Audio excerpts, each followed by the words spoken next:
What is up, guys? Welcome back to OverTakes. This is Misfit, and we are going to be talking some power rankings today. Everybody out there in YouTube land, thank you very much for joining us. If you're new to the program, please hit a like, hit a subscribe. If you're returning, if you're coming back to check us out, thanks a lot. We got some stuff going on. We had some news drop. We had an event drop in the regular game. But let's talk some news, and it was something we kind of expected to come out today, which is Sunday. I'm recording Sunday night.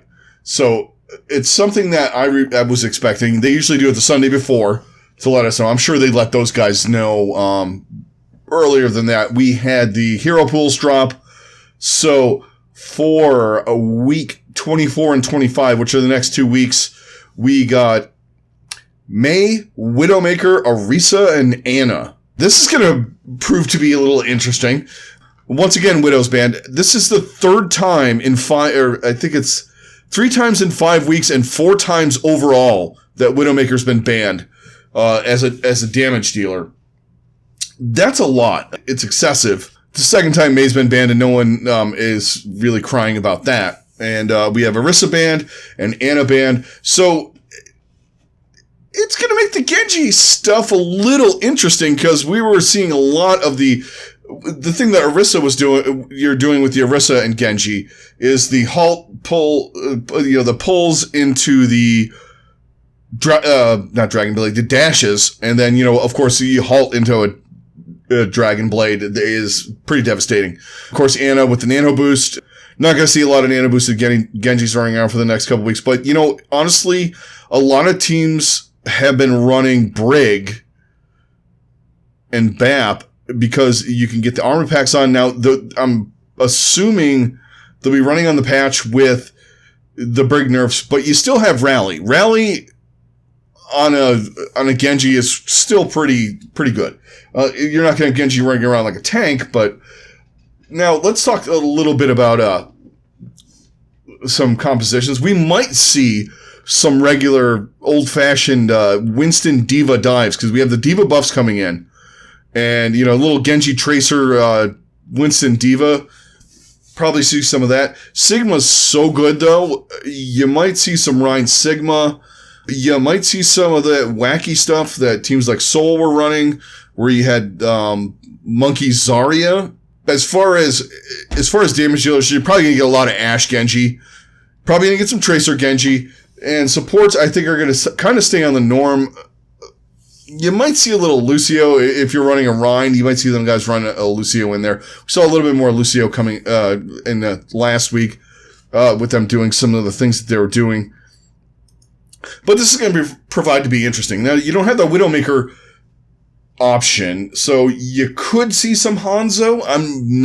I'm not sold on that. I just think that Ashe provides way too much. You got some long-range hit scan. You have the Dynamite. You have Bob, of course. And I think it's going to provide suitable amount of damage to be done. In fact, for some teams, it's better that she's there. But that is kind of what I think on that. We'll talk a little bit more when we get into the previews after I look at some stuff and see some other things with what these guys are doing and what they've run. We also have an event drop, the Sigma Maestro event. It's one of those win 9 games, get the skin thing. The skin's pretty damn cool, actually. Sigma as a conductor kind of has the old school vibe of, it's based on a legendary orchestra conductor. The best thing that they did about it was they released all the music for the maps. I love the map music. I love when you're queuing up and you hear that music for Dorado, or you hear that music for Havana or Hanamura. My favorite one's Li Jiang. I'm weird. I like Li Jiang, but Dorado's always good. They're all really good. I'm gonna throw them in the background here on some of these videos. I mean, we could do a tier list of that if you guys are interested. We could. We're doing power rankings for teams. We can do power rankings for map music. The one that nobody wants to hear is, even though it's kind of cool, classical kind of music, is you hear that Paris music and you're like, how the fuck do I get out of this match? As soon as you hear it. But yeah, that'll be fun. Now let's dive in. Today we're going to do the NA power rankings, which, as you see, I got mine up on the screen there. So this is what my order, honestly, from 4 to 9, they're very interchangeable in my eyes. They could rise and fall in any particular order. Maybe to 11, possibly. But some of the stuff I've seen, I don't buy into that. Yeah, okay. So there's my rankings. So we're going to start bottom up. We're going to do it the traditional sports way you do this. So 13, I have the Uprising because they're terrible. They're not any better than a lot of people want to put them in this. They're getting better. Nah, I'm not buying that. And I won't buy that. Their roster is a mid-table contenders team with a couple of good parts. They're just bad. And everybody wants to prop them up a little bit. Yeah, they have maps where they look good. Look, I've been a fan of the Mayhem since season 1. I know what bad looks like. And this is bad. Yes, there were decent parts in a couple of years of the Mayhem. Same thing with this team. There are decent parts. Color Hex is really good. Jerry is, I'm going with above average, but he does some fun stuff. He has moments where he can pop off. The rest of it is expendable. And you can give me all the things that you want to give me on this. You could say that Fusions is decent. Punk is, all right, I'll give you Color Hex and Punk are probably the two best elements on this team. Myeongbong as well. But we all know Myeongbong will be on a different team next year because that's what Dallas does. They get a player like that, develop him, minorly develop him, showcase him more than anything. They put him out in the runway like a model, and the highest bidder takes the prize. So that's my thoughts on them. Myeongbong is good. On a different team, he would look much better, but the rest of it's just garbage. They have no coordination, no nothing. Mineral's their coach. He failed in Florida, and he is just a placeholder here. He's not doing anything. He's a very smart guy, knows a lot about strategy and all that, but this is just not good. All right, let's move up to number 12. I have the Dallas Fuel. Unfortunately, I had to put him that low. Some of you guys are going to wonder why I have them in 12 and I have other teams higher. The numbers say it all to me. They don't finish. Their record's terrible. And their team right now is underperforming. Their tank line should be good. They were good in Boston. They're not good now. The Decay and Doha are really good, but they have to have specific heroes, specific metas, and specific things happen for them to do anything. Basically, if they don't have god-tier performances on the heroes that they're really good at, Dallas fucking loses. Period. Their supports are somewhere in the bottom of the league. And it doesn't matter who's in. Crimzo, Closer, whatever. They're just not good. They're very disappointing. I thought they were going to be a lot better this year. I thought they were going to be a lot better in the last stage when we had a situation where we could have Doha play Genji. You had places where you could have Decay play Tracer like he was doing in stage. I'm calling it stage. Before the Melee tournament when I was really high on them. But after watching them, they're just no. As average as average can be, but I'm going to actually go as below average can be. The next team up, and this is probably a shocker to some of you guys, but the Los Angeles Gladiators I have at 11. They are, if Dallas is underperforming, they're beyond underperforming. Dallas, we figured to be a mid-table team. Somewhere in the beginning when we had, I saw Dallas somewhere in the 10 range out of 20 teams. The Gladiators, on the other hand, I saw them in the top 5 with the additions of Oj, Space, and then they added Birdring, and a couple of their DPS was kind of and you're going, all right, well, they have Big Goose and Chaz. This team does not perform. I don't know if it's coaching. I don't know if it's culture. I don't know if it's skill level, which I highly doubt on a couple of these guys like Space, Shaz and Big Goose. But the thing is what I've come to peace with this team not being good, I guess, is what it is. They are underwhelming, underperforming. Their strategies now are to the point where they're trying to be Chengdu. Oj, unfortunately, looks terrible. I'm not going to mix words here on this with him. I thought this would be fantastic for him. Him and Space working together. I thought he was good with Dallas. I thought Space would raise his game up. Space is playing at a really high level. Oj is not. Birdring is playing at a very high level. The rest of the DPS are not. To be honest, after watching them over and over again, Big Goose and Shaz are average right now. They're not the carry supports that they were before. Yeah, they do some fantastic things once in a while. The problem is that they're not consistent whatsoever. It doesn't, they're relying on, at this point now, they're relying on LH Cloudy playing Reinhardt doing wacky flanks, Chengdu-ish things, running off meta crap to try and win maps. Their roster says that they're better than that. But their record says that they're not. That's why they're at 11. I don't see them beating a good team the rest of the year. I will be shocked if they beat a team that's better than Boston, which they couldn't beat Boston. They're on that level right now. They're on the Defiant level, which I have one slot above them at 10. The only reason I have them one slot above them at 10 is because they did well in the tournament. They look good. Agility's impressed me on Genji. They kind of came together without Surefour in the lineup. Once again, Logix has a potential to carry, but they're also in that disappointing team. I wanted these. I thought they had potential to be better than they are. Defiant, I thought much like the Fuel mid-table, somewhere 8 to 12, 8 to 13, somewhere sneaking in the tournament, going in the play-in, something. They would be in there. I kind of thought. They're just underwhelming. I called them horseshit like 2 weeks ago. Okay, they picked up their game. They're slightly above horseshit at 10. The tank line is kind of odd.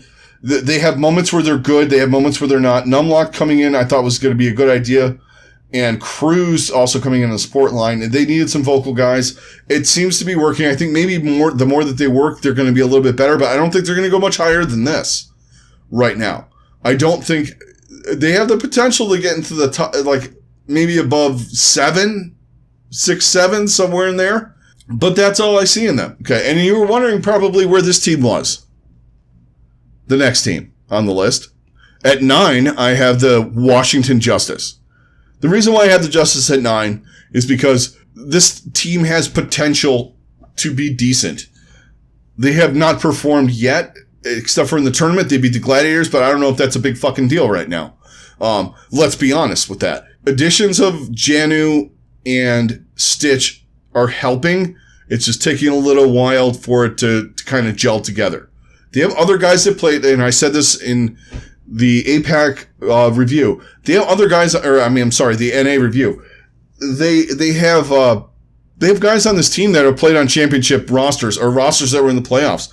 You have guys all over the place. You have Aim God. You have Arc. You have No Smite, Stitch, Janu. These guys know how to win. It just is going to take them a little bit of time to get together. Tuba on Genji is better than I expected. Now, with the hero pool we talked about, we're still going to see a lot of Genji. So you're probably going to get Stitch Tuba. That's not terrible. It's better than what some of the other teams are doing, for sure. I have them at 8, and I think they could go up a couple or down a couple depending on how things play out. But I have a little bit more faith in them than I did a couple of weeks ago. All right, next on the list, a team that I had in my top 3 overall, the Atlanta Reign. The Atlanta Reign are not playing as good as they should be. Their pieces are... I don't know if they're random pieces thrown together that are just not working. I really thought Gator and Hawk would be a great tank line because they proved it before in contenders. They're proving to be, the cards fall right, they're really good. If they don't, they're average. as far as hero pools, maps, etc. As much as I called for Erster, I just don't see it right now. Edison's okay. The best player they have on this team right now is Baby Bay. And I'm not saying that in like a negative light. He is like, I feel like he's grinding. A phenomenal Ash player. Hit scan wise, you can put him on anything and he's really good. I also think Dogman's a liability, but the thing about that dude is he tries. I'm giving him that. He will grind. He's not great. Is not as good as I thought he was going to be. But goddamn, the dude will put in the hours and he is working on it. But I just don't say he just has moments where he feeds. He has moments where he just yeets ults and stuff like that. It's just, Masa, whatever you want to call him. He's a great Lucio player. Everything else, he's kind of above average, not fantastic on like he is on Lucio. You get that dude on Lucio, he's one of the best guys in the fucking league. Everything else, kind of okay. Tank line, we talked about, I just want to see more from Gator and Hawk, and I want to see these high-level DPS players that were touted as great. We kind of figured that we were going to see a lot of Edison, a lot of Edison Erster, and Erster is just not cutting it right now. There's a reason why it's Baby Bay Edison most of the time.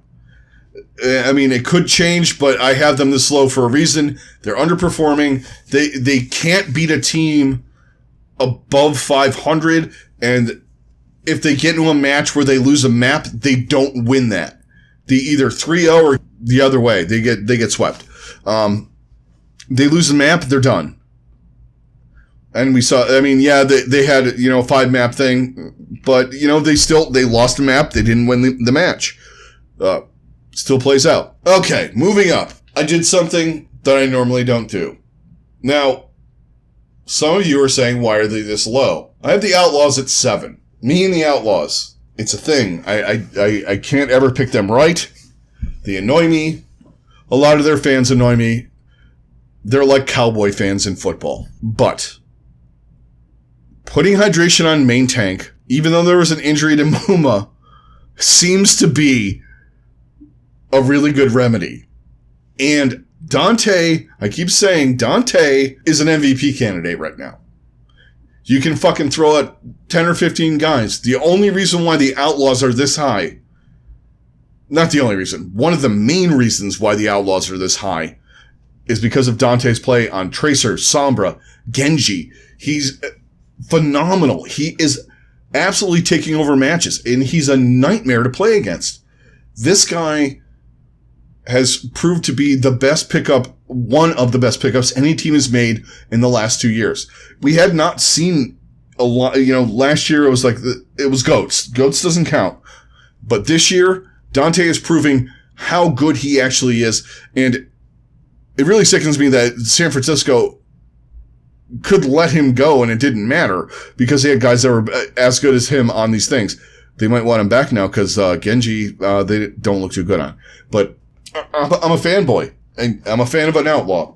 I love Dante. I love watching him play.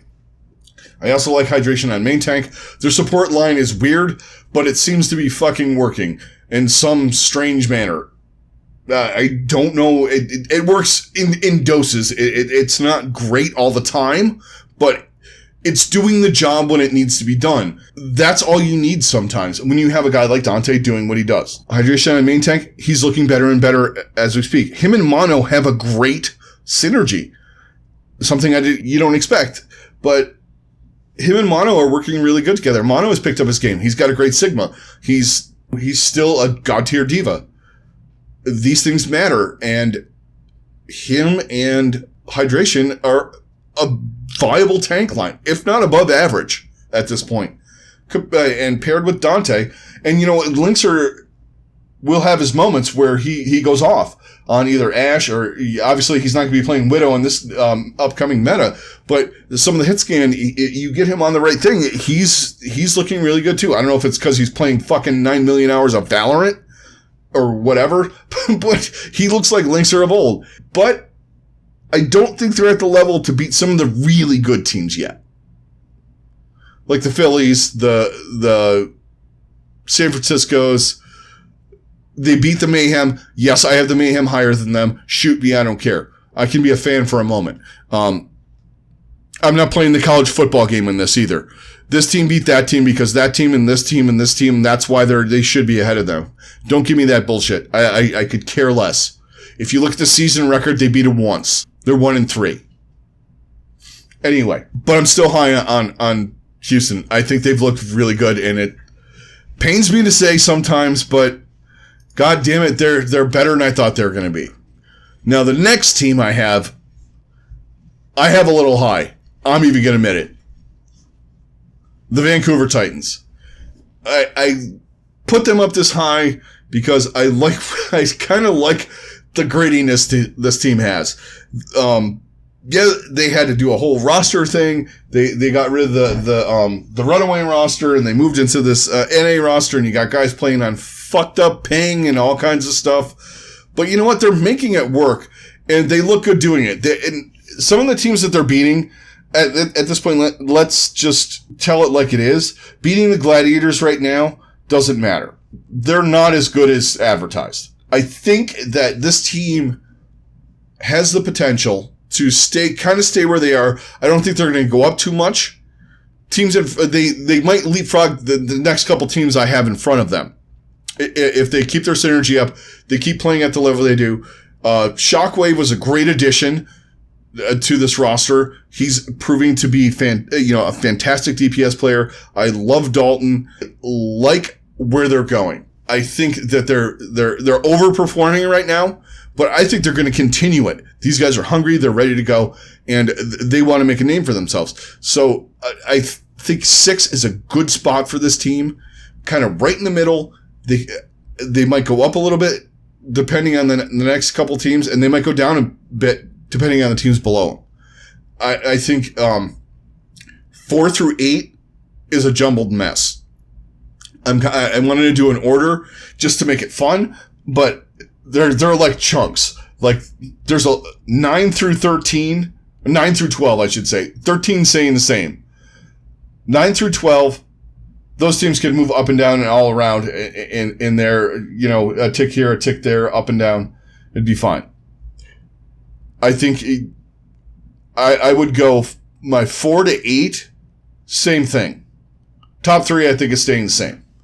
Okay, so that's my thoughts on Vancouver. Now let's move up to 5. Now, they did not have the best performance. The meta is not necessarily in their favor, and that's the Valiant.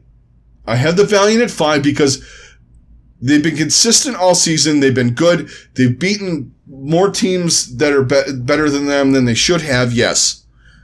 But they've also proven to me that they are a good team. They do learn, and they have good coaching with Packing 10, and they're going to get the couple of hiccups straightened out that they had in the tournament. They need to figure out who's good on Genji. You can't shoehorn Tracer into everything.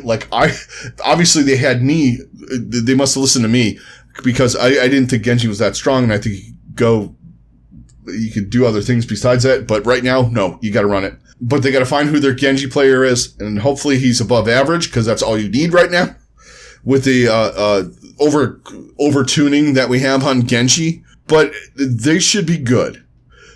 They started doing some wacky stuff with the lineup that I wasn't a fan of. I want Lastro in there. Their main tank. We got to find a main tank on this team that just stick in there all the time. All right, maybe not all the time. You could be a little bit more versatile if you got to run Rhines and things like that. Just get that straight. Get your Genji stuff straightened out, and I think they'll stay where they are. They have the potential to fall. They also have the potential to rise. The next team on the list, call me a homer, I don't care. I have the Mayhem at 4. We all know I'm tough on this team. There are times when I don't believe that they should be where they are, like in the Melee, post-May Melee. Everybody else is saying they're 3, they're 2. I'm like, I don't buy it. But yes, they lost to the Outlaws. They were too cocky. They did not play what they were good at necessarily. And the week before, they should have learned a lot of things from the Outlaws, but they did not. But what I do think in this current meta, you have Fate and Gargoyle. Whatever you run Fate on is going to be fantastic. I'm interested to see what what they come up with. If they have to run, if it becomes like a thing where you're running Zarya, I'm a little frightened. But Gargoyle on Diva, I'm good with, and Gargoyle on Sigma, I'm fantastic with. I'm okay with Fate on Rhine, Monkey, that kind of stuff. That's fantastic. He'll be fine.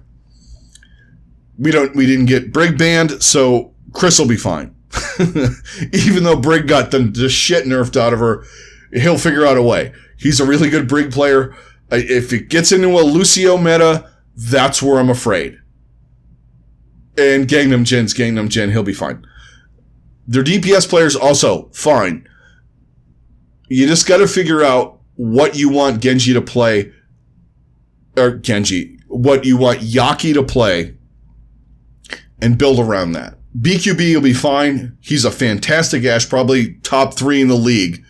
So I'm not worried about him, and I'm not worried about Yaki either. Don't misconstrue this as me being worried about Yaki. The thing with Yaki is he can play Tracer and Genji, which you're going to need one or both. I hope they don't need both because I'm not too confident in what BQB can do on Tracer. But I think they're going to work Ashe and a flanker. I think it'll be Ashe Genji or Ashe Tracer map dependent, and I think they'll be okay. I think they can beat most teams in the league, except for the teams above them right now. I'm looking forward to this. I think they learned some things in this. They learned a little bit of humility. They learned all the fucking sports cliches you want to throw out at a team that was overconfident going in.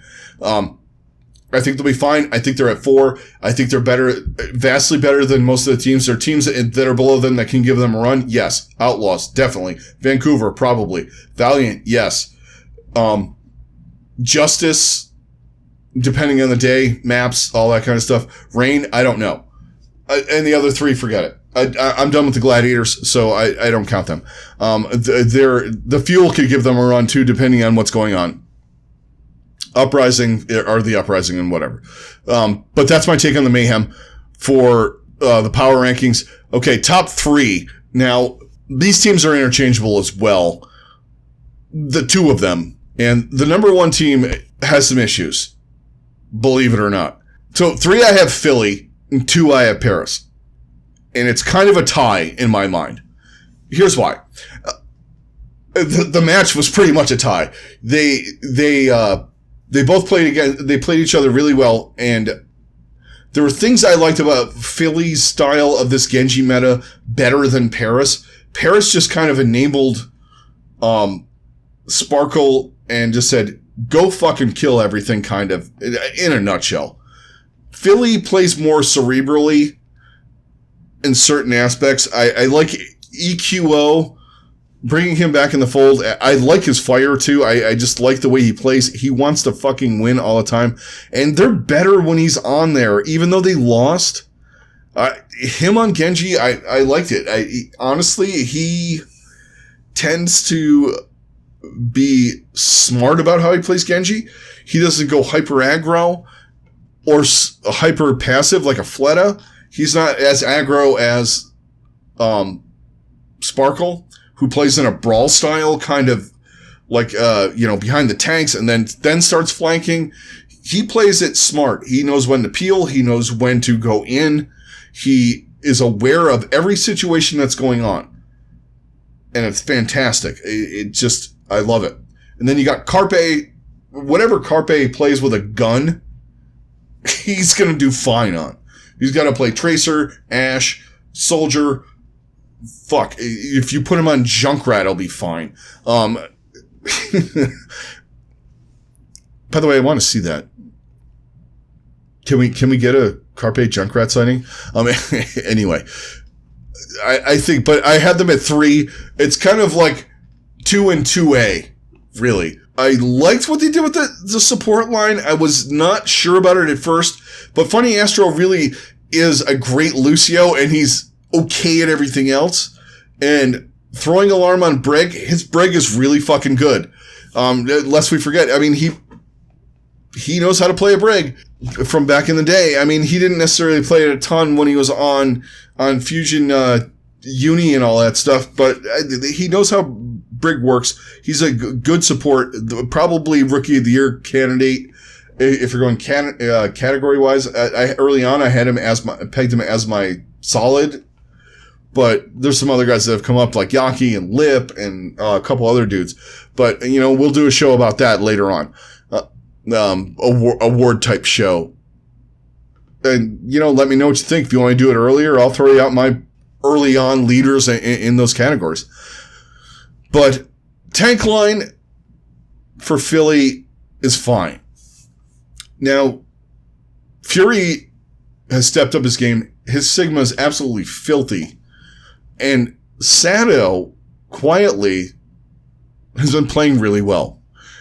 I don't know if it's because he's been enabled by the supports. They actually got a really good support line that's keeping him alive. Or the fact that he's playing mostly Orisa, where he can't feed on fucking Reinhardt or int on Winston, or however you want to put it. Whatever fucking new word you want to call for just fucking throwing, essentially. Soft throwing on main tank. But I think he's playing better than he has since he's come in the league. Let's go with 2A. Paris. So they just won the tournament. Of course, it's hot. They beat San Francisco. They beat Philly. They look really good. And there aren't a lot of horrible parts to this team. I still am leery about their main tank position. That's the one spot where I keep, and I say this continually, I pick on main tanks. The no smite Ben Best thing is the worst part of this team. Their DPS are fantastic. They have 4 DPS players that can play anything in the game. Their supports, both rookies, one playing on 200 ping on flex support, which is harder to play on. You're not playing Lucio or whatever. Their 2 supports are fantastic.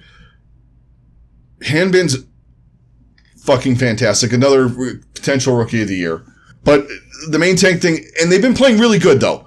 I will say, whoever's in Ben Best or No Smite, they've been playing, or No Smite, Roar. I'm sorry. No Smite. I keep thinking No Smite's on the Justice. It's Roar. So go back to my Justice thing, and all the stuff I said about No Smite, I meant Roar. Anyway. Oh, God, me and their names. You guys gonna have to bear with me on that. I get names confused if you haven't been here before. I'm not the first person to do this that has confused names, and nor will I be the last. Anyway, that's what Paris. If this Genji meta thing continues, they're fine, because my God, is Sparkle just insane on Genji, and his other stuff is not bad either. And if there are things that he's not comfortable on playing, you have Nico soon. If it gets into a double hit scan where you're not running the Genji, which I don't know why you would right now, but say you don't because you can't enable him because the break thing's in and all that, and you're running Ash Tracer, you're still fine because you have Exi soon. Nico can run some niche things. He runs a decent Mei. He can run Echo if you want to run Echo. There's a lot of things. This team is hitting its full form. It's kind of where we thought they should be by this point. They just exceeded expectations earlier in the season to put them well ahead. Because I would have had them top 5 probably if they were playing like this. And they did if things went the way we kind of thought they were going to. Season-wise, life-wise, all that stuff. I kind of thought by the end of the season they would be in the top 5, top 6. I might have to go back and check that. I might have called them 10. I don't know. I think at the beginning of the season I called everybody 10. Yeah, they're top 10. I had 20 teams in the top 10 except for Boston and Washington. And the Mayhem. Let's talk about the top team. We have San Francisco at number 1. Yes, we do. Because they're still the best team in the league. They still have the best coach in the league. They're still the most coordinated team. They still can play all the heroes. But they made a fatal error after the May Melee, and they got rid of their Genji player. Because Genji was in the meta, they didn't expect the buffs come in, and the best Genji player they had on their team is now in the Hangzhou Spark. They need to figure this out. Because if Genji's this good, they have to have somebody. Rascal probably will get back to Rascal form that he had in season 1 and in Apex and all those things where he was playing, where we had a lot of the Genji Tracer dive and all that stuff. But it's a different playstyle of Genji because, let's be honest, he's overtuned or overclocked or overpowered or OP or whatever your term is for right now. But he needs to, he either needs to pick it up or they need to find somebody else. I know that they posted like an open trial for players. I mean, they got 9,000 DPS players. Well, actually not anymore. Genji is their weakness right now. They could drop out of this, but I do think that Krusty is a great coach and he will figure this out and they will be in the top 3. I'm keeping them in the top spot because I don't see everything. If everything else falls the way it does, you still have Choi Hyobin, best flex support in the league. You have Super and Smurf, great tank line. You have Moth, best main support in the league. You have Violet, one of the best Baptistes in the league, if not the best Baptiste in the league. Everything else he's really, really, really good at. Top 5. Then you have, your DPS line. You have Striker, one of the best tracers of all time. You have Ons is one of the best fucking snipers that they found. Rascal can play anything. It continues on. They're still the best team in the league. Yes, they lost a game. Yes, they lost in a tournament. Things have happened. In the 70s, the Steelers lost in the playoffs. The Patriots, in recent times, if you want to move it there, the Patriots have lost. Denver has beaten them 3 or 4 times in the last 20 years. It's like one of the only teams that beats them. Baltimore beat them to go to the Super Bowl. It happens. The best teams lose to other teams that are more hungry, have a better scheme that day. They play better that day. It doesn't mean that they're not the best team. It's not this college. I always reference college football with this because college football fans are the literal definition of fan, which is fanatic, and they have blinders on and they can't see anything, which is if Ohio State beat Penn State, but Penn State lost to Iowa, they should be ahead of Alabama. That's kind of how some people are running this stuff. You know what? Yes, they did lose to Paris in the semis. That doesn't make them a worse team. That makes them worse on that day. Overall, best team in the league, still San Francisco. It could change. I'm not going to lie. But right now, in my mind, they're the best team. I just think they have too many pieces, too many parts. They can do too many things. The only thing they can't do right now is Genji. But I'm sure Rascal's been grinding because Krusty said something to the effect of they didn't think that they would need to play Genji or something like that. I'm paraphrasing. All right, guys. That is going to do it for the NA Power Rankings. Thank you very much for joining me. It's been a blast. Definitely comment down below. Tell me what you think. Who you like. What you think I got wrong. What you think I got right. Let's get this conversation rolling. I know I've been I was harsh on a couple of teams, probably a little lenient on a couple other ones, but it's kind of a weird situation because you're going tournaments and all that. I kind of try to take the whole year into consideration, kind of. Some of it I let go, like some of the Vancouver stuff. I was just trying to judge them because their first couple of matches, they were a different team. Thank you very much, everybody out there in YouTube land, for giving me all the likes, all the subscribes, all the stuff you guys have been doing before the recent format change and now. I love the conversations. Keep it up. Let's keep going. And if you're new, hit a like, hit a subscribe, hit the alert bell. I will have stuff coming out a few times a week. So just to keep yourself informed and up to date and knowing when I'm coming out with stuff, hit all the stuff on YouTube. Everybody in podcast land, thank you very much. I appreciate everything you've done. All the likes or ratings and all that kind of stuff. All the time you guys have spent listening to me. I appreciate it very much. Everybody out there, have a fantastic rest of your day. It's been great. Misfit out. I will talk to you on the next one where we talk APAC power rankings. And side note, I'll do a 1 to 20 on that one too. I'm not going to do much describing. I'm just going to throw it up there and let you guys have at it. Catch you later.